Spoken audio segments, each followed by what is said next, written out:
Boa noite a todos.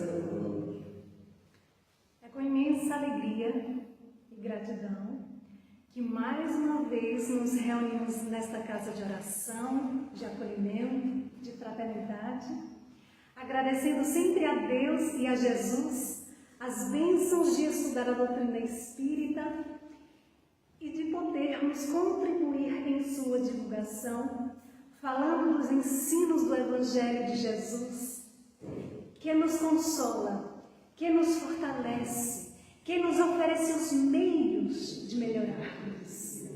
E assim, rogamos ao Divino Mestre Jesus e à espiritualidade amiga presente que nos inspire esta noite e envolva a todos nós em suas bênçãos de luz e de paz. E que ao final possamos daqui sair melhores do que quando aqui chegamos. Meus irmãos, no livro Justiça Divina, capítulo 61, Emmanuel nos convida a uma reflexão quando diz: em matéria de prêmio e castigo, a se definirem por céu e inferno, suponhamos-nos à frente de um Pai amoroso, mas justo. E esse Pai misericordioso concede aos filhos, em regime de gratuidade, todos os projetos, todas as formas, todos os meios de trabalharmos na fazenda divina, onde vamos ter a vestimenta do corpo, onde vamos ter a energia vital, a terra fecunda, o ar nutriente, onde vamos ter a organização da família, os tesouros da escola, a luz da consciência, as riquezas do sentimento, a possibilidade de servir. Os filhos recebem tudo mecanicamente. E o Pai apenas lhes pede para que se aprimorem no dever nobremente cumprido. E que se consagrem, se entreguem, se dediquem ao bem de todos. Com tantos favores, com tantas possibilidades, com tantas doações, possibilidades, vantagens, facilidades, Emmanuel nos lembra que o céu começará sempre em nós mesmos e o inferno tem o tamanho da rebeldia de cada um. O inferno é o nosso tema de hoje, para juntos refletirmos com a luz da doutrina espírita. Meus queridos irmãos, era o auge da Boa Nova. Em um entardecer de Jerusalém, ali, na escadaria do templo, um homem de uma beleza rara estava sentado, contemplando aquele momento especial da natureza. Passa uma jovem mulher, vestida à Babilônia, cabelos soltos, cobertas de joias preciosas. Ela passa, vê aquele homem, sente uma emoção peculiar e, tocada por algo especial, vai até ele e diz: estrangeiro, eu sei que tu não és de Jerusalém. Vejo nos teus pés as marcas do caminho. Sei também que acabas de chegar. cola no suor do teu rosto e percebo o cansaço na tua face. Tu és Nazareno. Vejo pelo cabelo e a barba. Nazareno, eu sou a vendedora de perfumes e resido logo ali, naquela vila. E quero ter o prazer de te convidar para que sejas o meu hóspede. Hoje, Nazareno, é o meu aniversário. E eu elegi que serei eu quem vai escolher o parceiro da noite. Sou uma mulher que cobra altos preços por algumas carícias. Tenho as minhas burras carregadas de pedras preciosas, de moedas raras, de objetos de artes grandiosos. E quero te convidar para que venhas à minha festa logo mais, quando a lua estender o seu manto de prata sobre a terra, tu verás. E o Nazareno estranho olha para ela e suavemente diz: hoje não, hoje eu não posso. Nazareno, eu recusei o príncipe da Felícia. Deixei de receber o chefe da legião. Também recusei as carícias de um fariseu hipócrita. Porque hoje serei eu quem vai escolher o homem que vou acariciar no meu leito de meretriz. E eu elegi a ti. E não cobrarei nada. Tu virás. Ele se levanta, a brisa move os seus cabelos, olhar suave, e diz: eu não posso. Nazareno, os homens dizem que eu exalo o perfume das rosas de Séfore. Sou elegida pelos homens mais ricos que transitam por Jerusalém. Cobram-lhes uma fortuna. Não sinto nada por eles, não amo. Mas deixe-me dizer uma coisa estranha. Eu te amo. Eu vejo nos teus olhos uma estranha chama. E assim procedo, porque eu te amo. Ó Nazareno, vem à minha casa de sofrimentos. Entra no meu quarto de pecadora. Colocarei uma dançarina despida. Lavarei os teus pés com perfumes. Enxugarei com os meus cabelos longos. E mais tarde direi que um dia um homem que era puro como um lírio, nobre como uma espada, passou pela minha casa de pecadora e não me tornou mais desgraçada. Tu virás. E ele, olhando para ela, disse: hoje eu não posso, mas um dia eu irei ao teu chamado. Um dia eu irei ter contigo, mas somente que hoje eu não posso. Ela não estava acostumada a ouvir não. Então disse a ele: se tu não podes vir hoje, então não voltes nunca mais. Não me procure. E balançando a cabeça em tom de orgulho, desapareceu na esquina do templo. 2 anos depois, era primavera em Israel.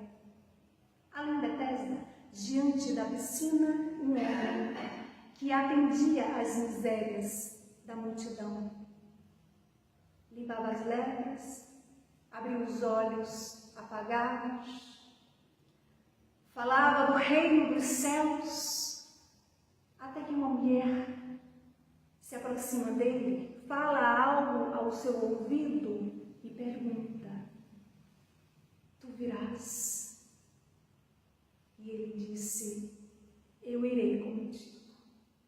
Ela segura na mão dele, saem das construções, atravessam as ruínas e diante de uma urna, ela disse: é aí dentro o Senhor.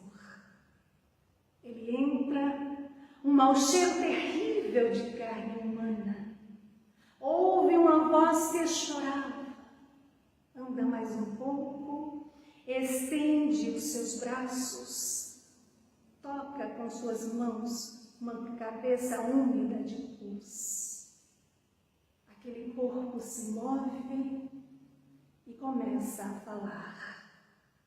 Que queres de mim? Se vieste por compaixão, deixa-me morrer. Se vieste comprar perfumes, eu já não os tenho para vender. Deixa-me em paz. E ele disse, eu não posso. Há 2 anos, tu me chamaste para ir à tua casa. E eu disse depois, eis-me que aqui estou. Aquele corpo se contorce, levanta a cabeça, limpa os olhos que eram 2 chagas vivas e diz, ó Nazareno belo, por que demoraste tanto? Eu te esperei tanto. Eu que já não tinha alegria de viver, perdi a esperança. Toda noite eu colocava uma lamparina acesa, indicando o caminho, para ver se tu viesse. Muitas vezes me debruçava na janela, esperando que tu vieste. Mas tu não vieste. Agora é tarde demais. Agora já não tenho mais nada para dar. Vê, o meu corpo é só podridão. Foge. Eu agradeço porque tu vieste, mas foge.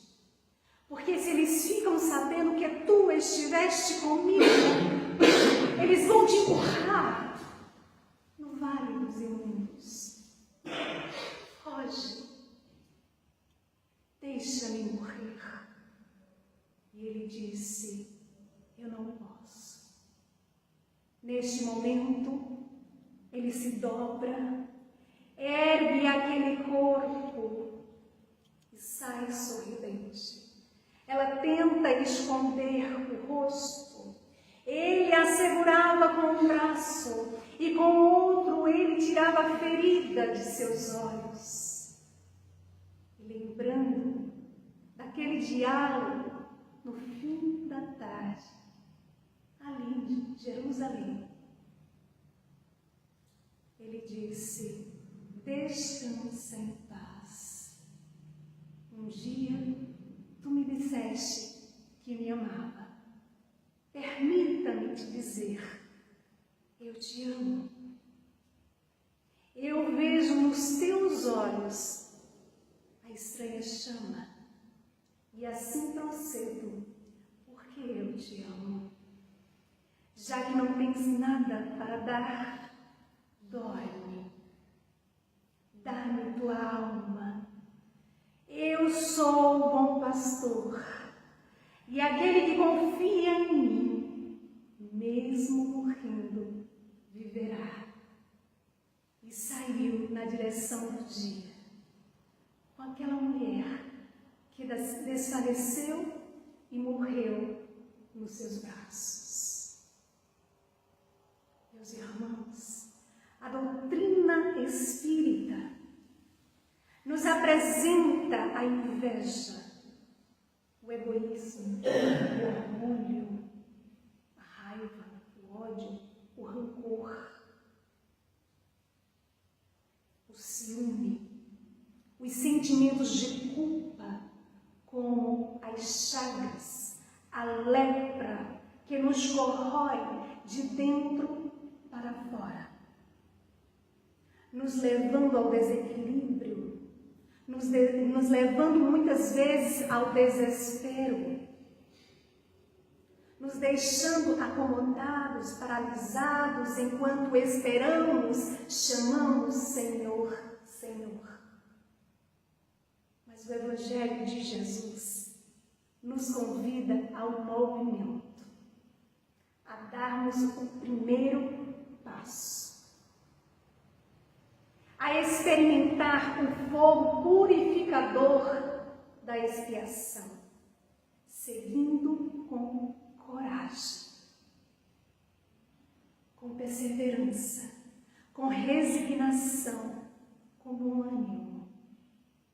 Jesus nos pede: vinde a mim, todos vós que estáis cansados e sobrecarregados, e eu vos aliviarei.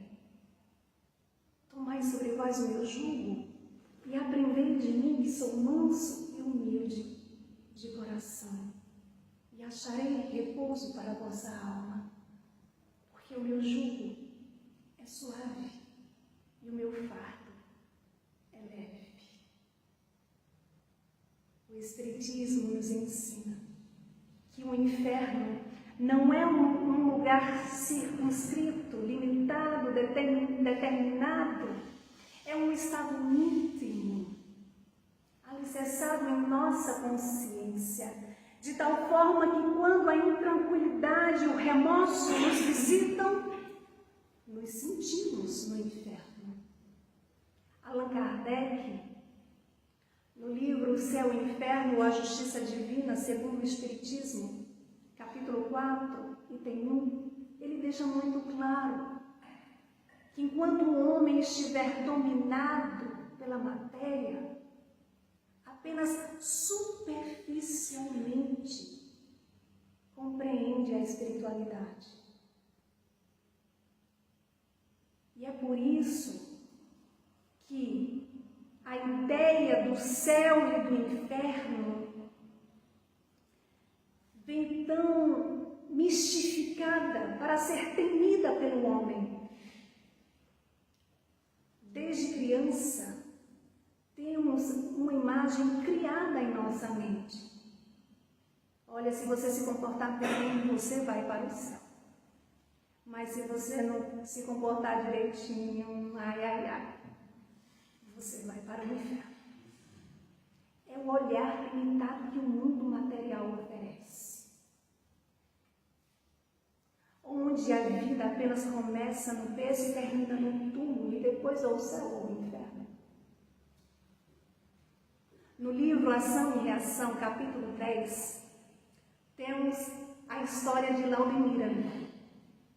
Laudemira, no passado, havia abusado da sua beleza física e aproveitado para se acompliciar-se com o crime, inclusive influenciando em várias questões políticas, prejudicando muita gente.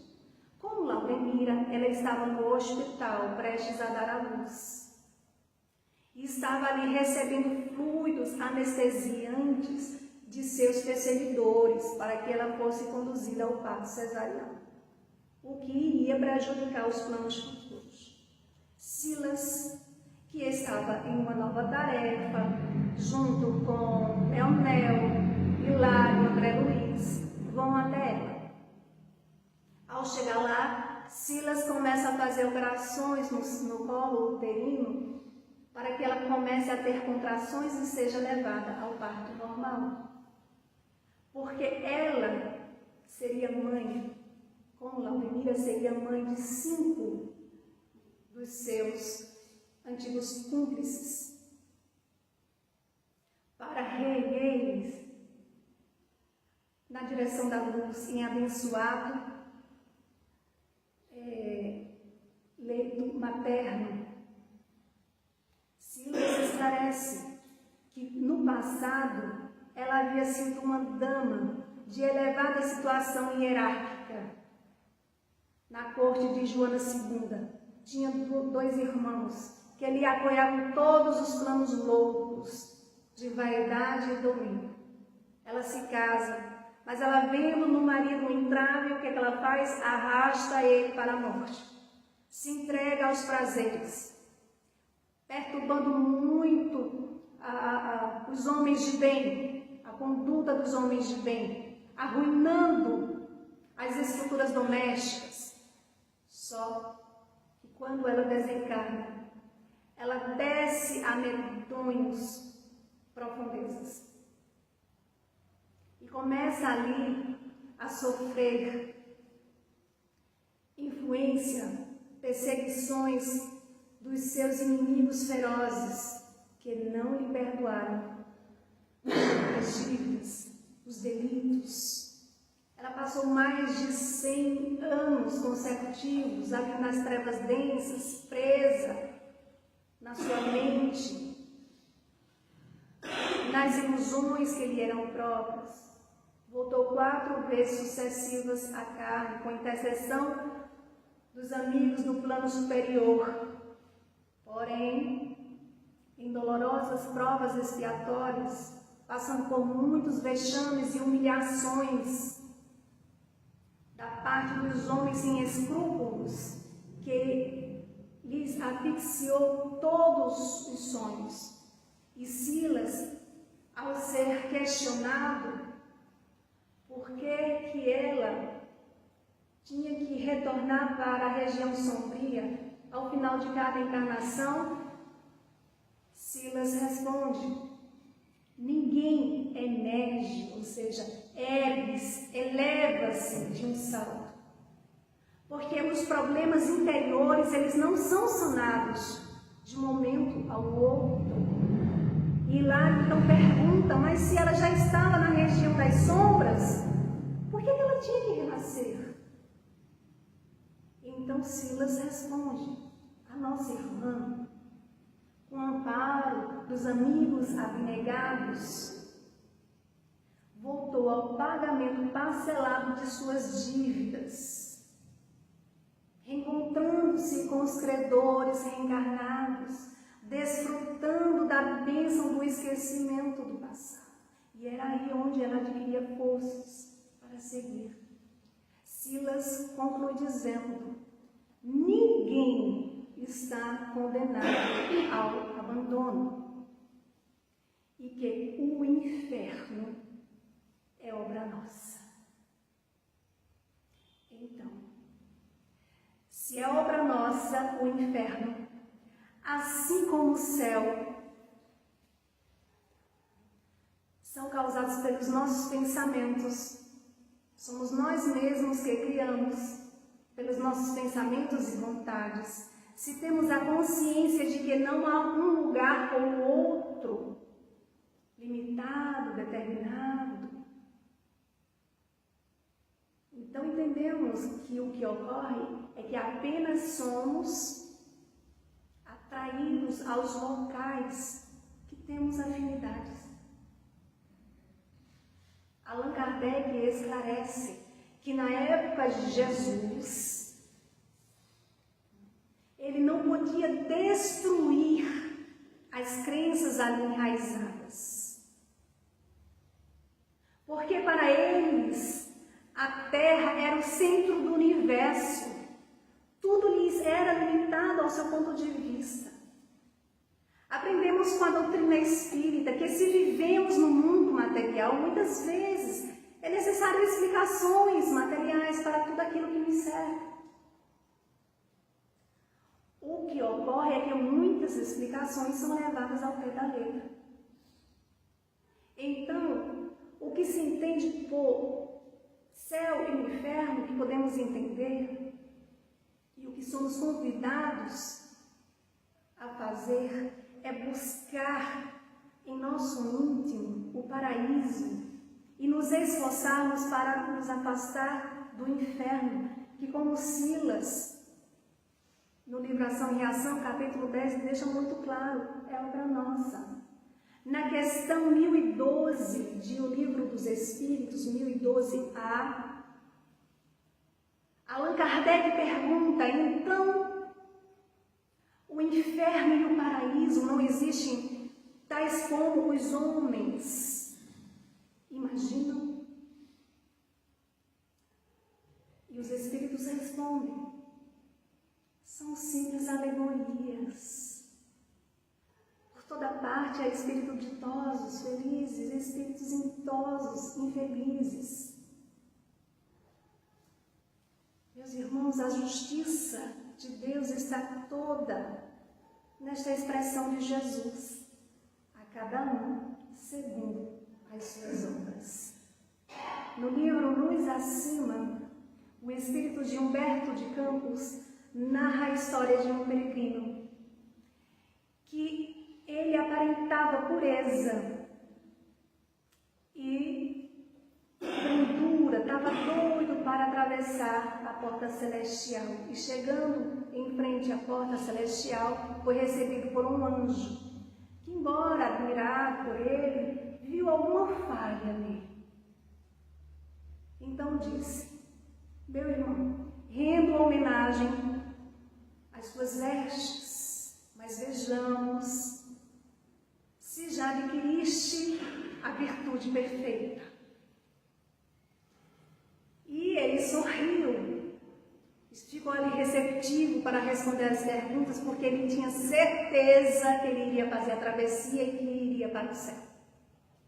Então o anjo começa a perguntar: já adquiriste o amor sublime? E ele disse: graças a Deus. Já edificaste a humildade? Sim. Guardaste esperança fiel todos os dias? Conquistaste a pureza com zelo extremo? Exemplificaste o trabalho edificante diariamente? Conservaste a paciência sem jamais perdê-la? Olha que maravilha. E aí ele pergunta: conseguiste combater em ti mesmo o egoísmo, o orgulho, a vaidade, a discórdia, esmeradamente? O anjo dá uma pausa, começa a refletir, como se estivesse diante de um enigma, e pergunta: meu irmão, você já trabalhou no inferno? De jeito nenhum. Mas que pergunta é esta? Como haveria de ser uma pergunta dessa? E o anjo começa a rir. Ele: sou meu irmão. Faz-se necessário semelhante tarefa para que subas mais alto. Mas que contrassenso é esse? Como se via entre os gênios satânicos, com olhares conturbados de tanta malícia, com tantas perturbações, com tantas gritarias, com tantas potências da alma, ali unidas às tentações. E o anjo dá uma lição, dizendo: meu irmão, o bem é para salvar o mal. O amor foi criado para que amemos. A sabedoria se destina, em primeiro lugar, ao ignorante. A maior virtude é eliminar o vício e amparar o viciado. E é por isso que o céu não perde o inferno de vista. E ali, o anjo, vendo o assombro do peregrino, conclui: meu irmão, você vai descer para a terra. Vai voltar para a terra, vai descer ao inferno que o homem criou. Serve a Deus. Depois você volta. E aí vamos ver se você já está em condições de fazer a travessia. Mas lembre-se, o sol, que está a cerca de mais de 150 milhões de quilômetros além do teu mundo, lança raios luminosos, salvadores, ao mais profundo abismo planetário. E aí ele fecha a porta e o peregrino se senta e vai refletir sobre tudo aquilo que ouviu.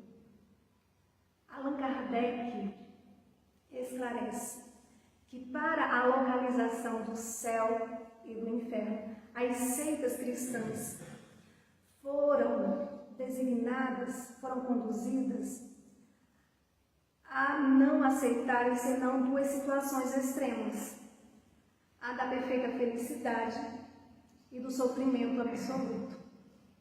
Mas Jesus resolveu esta questão quando disse: há muitas moradas na casa de meu Pai. Então, a localização exata das penalidades e das recompensas só existe na imaginação do homem e provém da tendência de materializar e circunscrever, limitar as coisas das quais não podem compreender a essência infinita, nos afirma Allan Kardec em nota da questão 1012 de O Livro dos Espíritos. Ou seja, onde quer que estejamos, carregamos conosco o estado de felicidade que podemos chamar de céu e o estado de infelicidade que podemos chamar de inferno. São estados de consciência.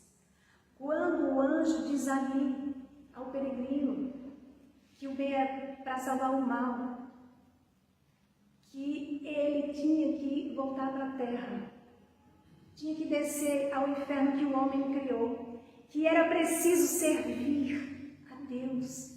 Ele ali também estava querendo dizer a ele que era preciso ter a humildade de reconhecer que todos somos falhos.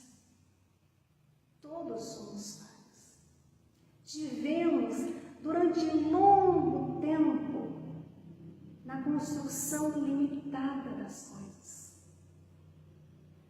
Hoje, com a luz da doutrina espírita, com a consciência desperta, estamos num processo de desconstrução das crenças enraizadas em nós por séculos. Então vejamos, é um processo, não se dá de um momento ao outro.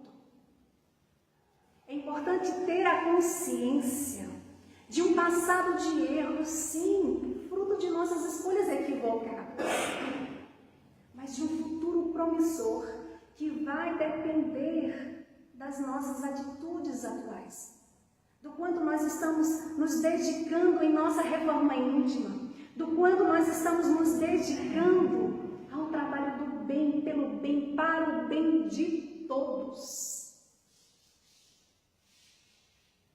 Compreendendo que à medida que fazemos o bem ao outro, a nós estaremos fazendo. Divaldo Franco tem uma frase curta que resume: o bem que fazemos anula o mal que fizemos.